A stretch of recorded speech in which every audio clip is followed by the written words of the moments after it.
ಯಾರಿಲ್ಲಲ್ಲಪ್ಪ. ಹಾ ಲೇ ಮಗ ಎಲ್ಲಿಗೆ ಹೋಗ್ತಿದ್ದೀರಾ? ಬರ್ರಿ ಊಟ ಮಾಡಿ ಬರ್ರಿ. ಲೋ ಮಗ ಜಿಪ್ನ ಇವನು ಒಂದು ಊಟಕ್ಕೆ ಯಾಕೆ ಹೋಗ್ತವನೆ? ಬರ್ರಿ ಊಟ ಮಾಡಿ ಬರ್ರಿ. ಬರ್ರಿ ಬರ್ರಿ ಬಾ ಮಗ ಬಾ. ಏನು ವಿಷಯ? ಬರ್ರಿ ಹೋಗಿ. ಲೋ ಮಗ ಇವನು ಅಯ್ಯೋ ಊಟ ಮಾಡಕ್ಕೆ ಇಷ್ಟ ಅಂದಿರ್ಬೇಕಾ? ಬನ್ನಿ ಬನ್ನಿ ಬನ್ನಿ ಬಲ್ಲಿ ಕುಡಿ ಕುಡಿ ಊಟಕ್ಕೆ ಹೋಗಲ್ವಲ್ಲ. ಬರ್ತೀನಿ ಒಂದು ನಿಮಿಷ ಹೇಳ್ಬರ್ತೀನಿ ಆರ್ಡರ್. ಏನೋ ಮಗ ಅಪರೂಪಕ್ಕೆ ಊಟ ಕೊಡಿಸ್ತವನಲ್ಲೋ. ಹ್ಞೂ ಮಗ ಕಂಜೂತ್ ನನ್ನ ಮಗ. ₹1 ಬಿಚ್ತಿರಲ್ಲ, ಊಟಕ್ಕೆ ಯಾಕೆ ಕರ್ಕೊ ಬಂದ ಗೊತ್ತಾಗ್ತಿಲ್ವಲ್ಲ.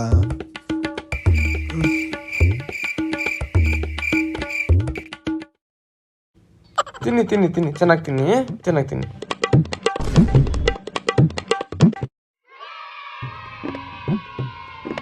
ತಿನ್ನಿ